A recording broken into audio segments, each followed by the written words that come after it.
Good morning and welcome to your Capricorn January 2020 reading. This is the Good Witch. Please remember to like, share, subscribe, and comment. I am so in love with this reading because while I was shuffling, I got such positive vibes and it changed my entire mood from the last sign that I did, which was Sagittarius. Not that theirs wasn't positive, but it didn't feel like this. I was so excited. Let me tell you what I did. I started doing this reading with the camera on and did not press record. Thank goodness I was only 2 cards into love. So, as I said before, please remember to like, share, subscribe, and comment, taking note of my voice. It's a little different. I am slightly raspy, so bear with me. Not apologizing for it because there's nothing wrong with it. My voice is amazing, but it's not what it normally is. Okay? So I'm glad that you're here with me. I hope you bring some more people to be here with me to share this with us. At the end of our reading, we're going to look at our Moonology tarot deck for guidance and our tarot of the Orishas. I had a lot of power coming from that card. So we look at our tarot of the Orisha cards at the end and our moon cards at the end, okay? In love, let's start again. Capricorns, a lot of you have a blank slate. You are either going to be creating something new with someone, or you have the potential to, or you're in a relationship and it's time for a fresh start, a fresh beginning. You need to revamp your relationship. Not saying that it's bad, but it could always be better. Sorry. You have the 8 of Disc. Someone in your relationship, either you or your partner, if you're in a relationship, could feel very isolated, like your energy is dispersed to too many areas and they're not getting the attention from you that they need, or vice versa. You feel that way, like you're not getting what you need from this person because they're being pulled in so many different areas or giving so much attention to so many things. Not necessarily that they're cheating, they just haven't been very emotionally or physically available. Now, if you're single, you could have a lot of options, but even if there's only one option, it wouldn't matter because you're picking them apart. You're finding every little thing that you possibly can wrong with them. Personally, if I felt that way and I was picking someone apart, it's probably because I'm trying to find a reason why I don't want to be with them, even if it's an energy thing. You don't match energetically. So you can't push something together that's not there. And you have the 4 of Wands in reverse. There's something that you thought was over that's not. For our single ones, even some of our ones in relationships, someone you had a past sexual relationship with that you weren't quite ready to let go of yet. I see a lot of Taurus, some Gemini energy, possibly an Aries. Like you might not be sleeping with them, but they're creeping in your thoughts. Some of you are still sleeping with them and you're upset with yourself for doing so.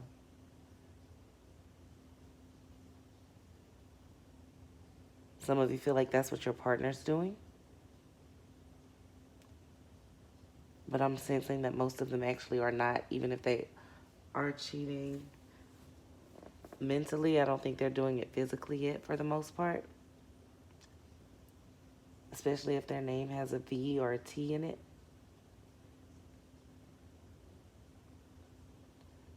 but you may be pushing them away, pushing them towards it.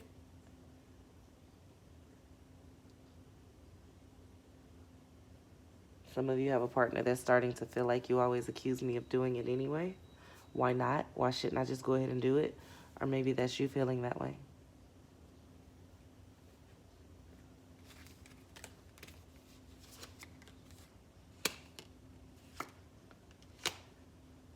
They used to see you as the empress and you're pushing them away. The universe gives you what you want, even if you're doing it unintentionally. So if you're putting out there every day that this person is cheating on me and this person is cheating on me, eventually they will. Because the universe is going to assume that's what you want them to do.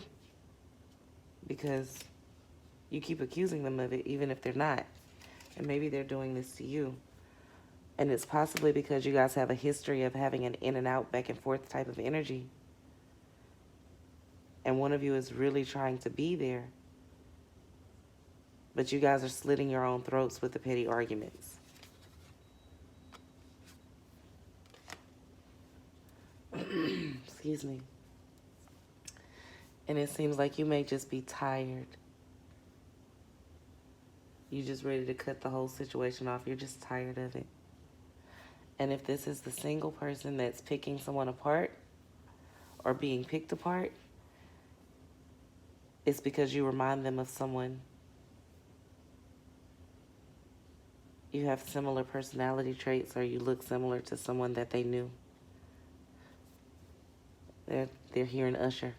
You remind me of a girl that I once knew.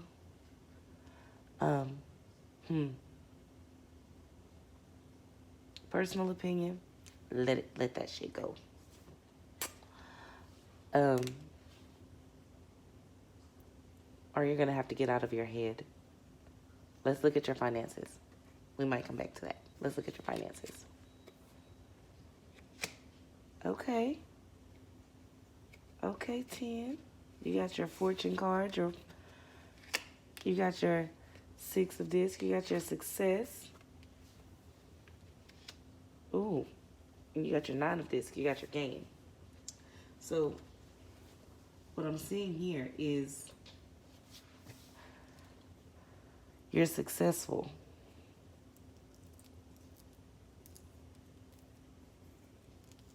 Even if you don't see it. I feel like this is things to come for most of you. This hasn't manifested itself yet. For some of you it has, but for the majority of you, this is what's to come. You have a little bit more work to put in. I think in January you'll be setting things in motion for this to be coming year-round. Or, you know, maybe you got your income tax early, I don't know. But even if you do get your income tax in January, you should be doing something positive with it. And this isn't me being a financial guide. This is me telling you what the cards are saying. You have something that you need to put in motion, a will that you need to put in motion. All 3 of these cards have circles on them. You need to put it in motion so that it goes out and comes back to you. Take your current wealth and build your future wealth, and I see that's what a lot of you are attempting to do. I also hear Spirit saying that there are some people around you that may be trying to stop you from doing that. That are not with bad intent per se, but they don't know what they're talking about, short version. They're telling you to do things that they would have done. But if you look at their situation, that's not a situation that you necessarily want to be in. So why would you do what they did if you don't want to be where they are? Okay? Keep that in mind. But you do have a very powerful financial energy happening here. So you have the potential right now to bring in generational wealth. A lot of wealth that cycles through our communities, wealth that cycles through your family. but you're going to have to put that wheel in motion. You're going to have to not be afraid of new beginnings.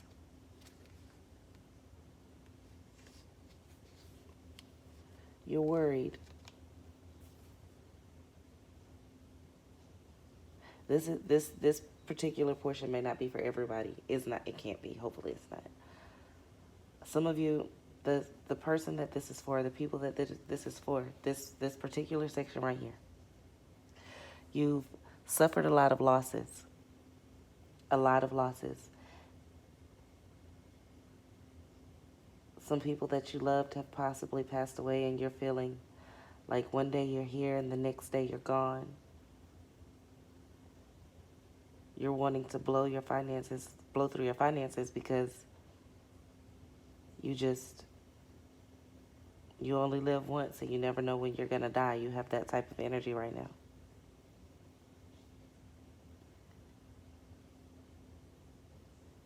And as true as that may be, you have a choice on how you live and how you die. I mean, what position you're in when you die. If you have kids, you can die and leave your kids mountains and mountains of health, wealth, and access and lessons and prosperity and businesses. Or you could leave them with mountains and mountains of debt, despair, and horrible memories of you being depressed and sad about things that you could not control, and whatever lessons that leaves them. So I need you to pay attention to that. At this point, you're worried about the wrong thing, and even if you don't have children, there are other people watching you. You'll be surprised at who's watching you. Because as bad as you may think you have it, someone sees you as an inspiration.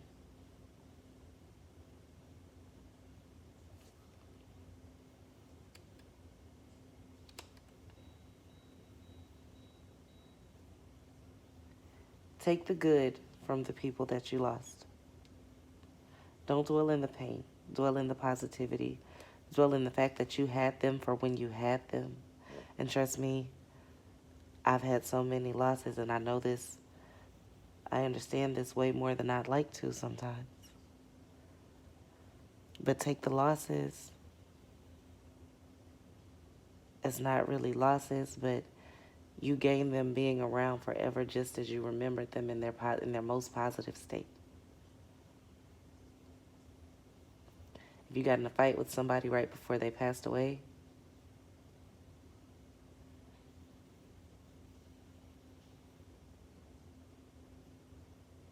don't dwell on the fight. Dwell on the laughter that you had before the fight.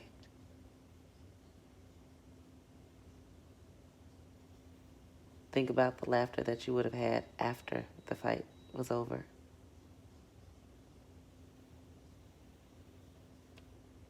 They forgive you. Energies don't just hold on to things like that.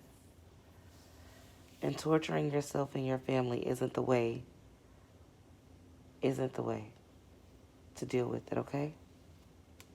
Don't know who that was for? Because and we're going back to your finances. Capricorns, I'm sorry.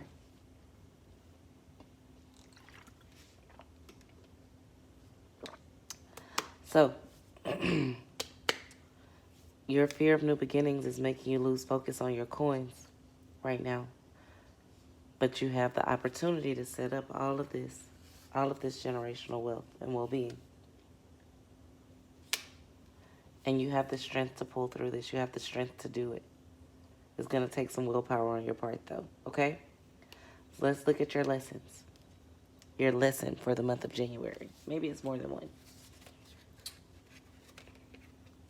Ooh, don't be afraid of change. You got the Death card in reverse. You got the Two of Wands in reverse. You can't control everything. And you got the Two of Wands You want to control everything. You want to control everything. That's funny when I get those cards like that. And the reason why, y'all, because some of you may be wondering, is I put two thought decks together. That way our messages are really clear and concise, okay? Because sometimes you need to see this more than once. You can't control how other people see you. That goes back to over here. You can't control how other people see you. You can't control the actions of others all the time. And you can't be afraid to change or end the situation.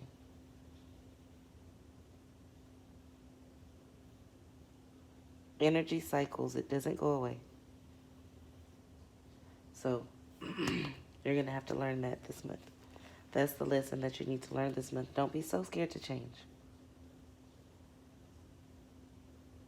I feel like some of you have been a certain way for so long that the only reason why you are that way is because people expect you to be.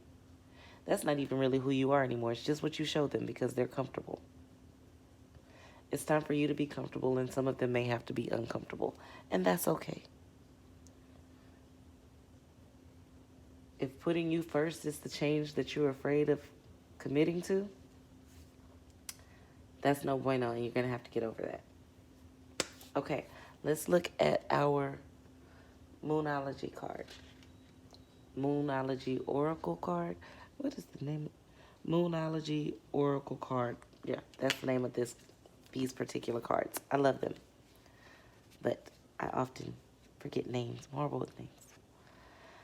Take time to breathe out. You see it? So this is the moon that happens right after the full moon. You see how it's a full moon? It looks like a full moon, but it's smaller. This is right after, you have that big full moon energy, lots of changes, lots of things happening.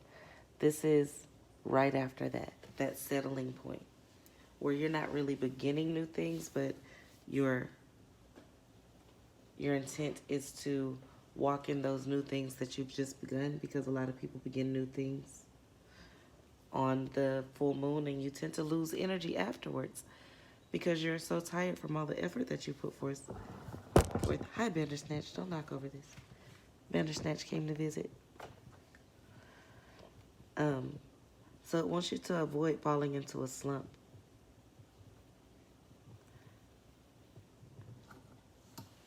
It might not be as big and flamboyant as it has been, but that doesn't mean it's not good. Some of you need to, you need to take some time out for your own. Like I said, put you first. Let other people be uncomfortable and you be comfortable. Avoid falling into a slump and understand that it's okay for you to be where you are. Some of you aren't happy because you feel like you should be somewhere that you're not. You're thinking, some of you are 21. I'm 21 and I should have my own place and I should be graduating from college right now. If that's not your life, that's not your life. That's not the life of the majority of people in the world. It doesn't mean those things aren't going to happen. It just means it's not going to happen on your time schedule.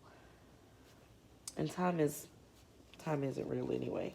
We'll talk about that later. But anyway, or some of you might be, I'm 40. I thought I would be married by now. Oh, y'all, it's 3:57 a.m. That's my alarm to wake up. But fortunately for me, spirits wake me up at about 2 o'clock in the morning, even if I don't go to sleep till midnight. And I wake up wide awake.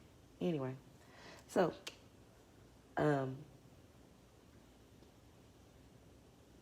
be okay with who you are and where you are right now, okay? Don't be jealous of other people, because trust me, everything they put out it may not always be what it appears to be, and you can't control it. You can't control the changes. Let's see my personal favorite. I pulled a card for all of us this month to start the new year from our Orisha tarot deck. Oh my love. Okay, so you got Oba. For those of you who don't know who she is, she was the first wife of Shango. Like when you see her, you should see her moving swiftly, dancing, warrior, goddess. She light skinned, y'all. That's all it is. They're not crazy. They know she just a little light skinned. She is glorious and wonderful and magnificent. Actually, one of my favorite Orisha. She has an altar in my kitchen. Just you know. But so she was, brief history before I tell you what she means. Maybe her story will help you. The story that people always tell of Oba is she was the first wife of Shango, but she was so much more. She was an Orisha all her own, anyway.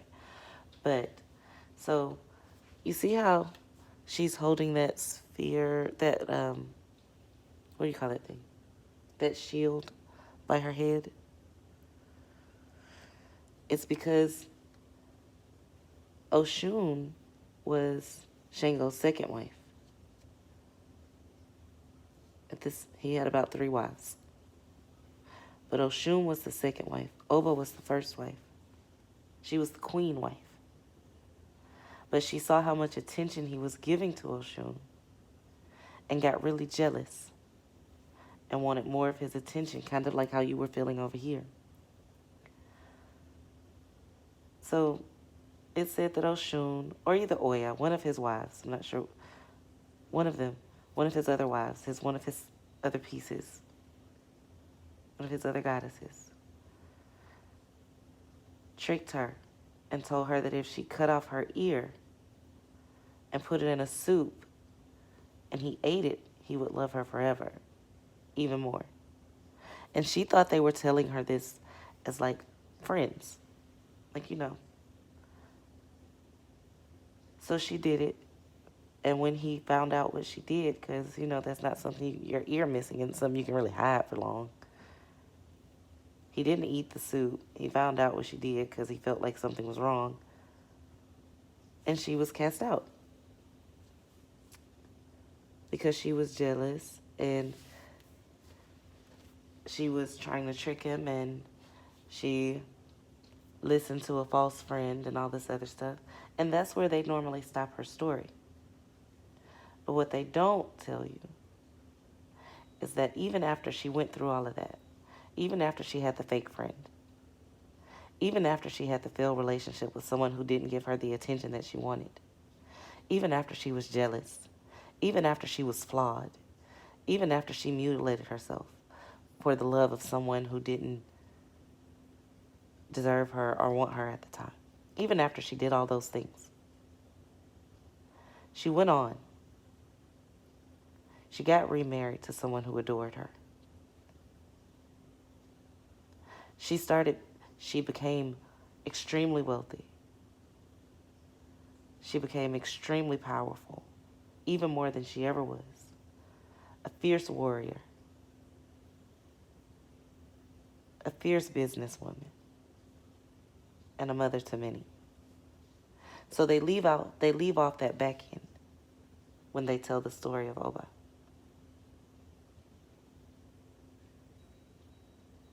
I really got to go back to doing the Orisha,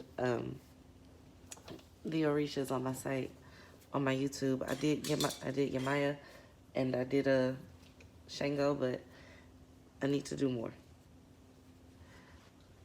Because people don't always tell their entire stories because they don't take the time to sit and be in tune with it.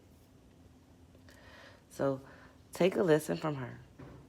You might feel undervalued and underappreciated.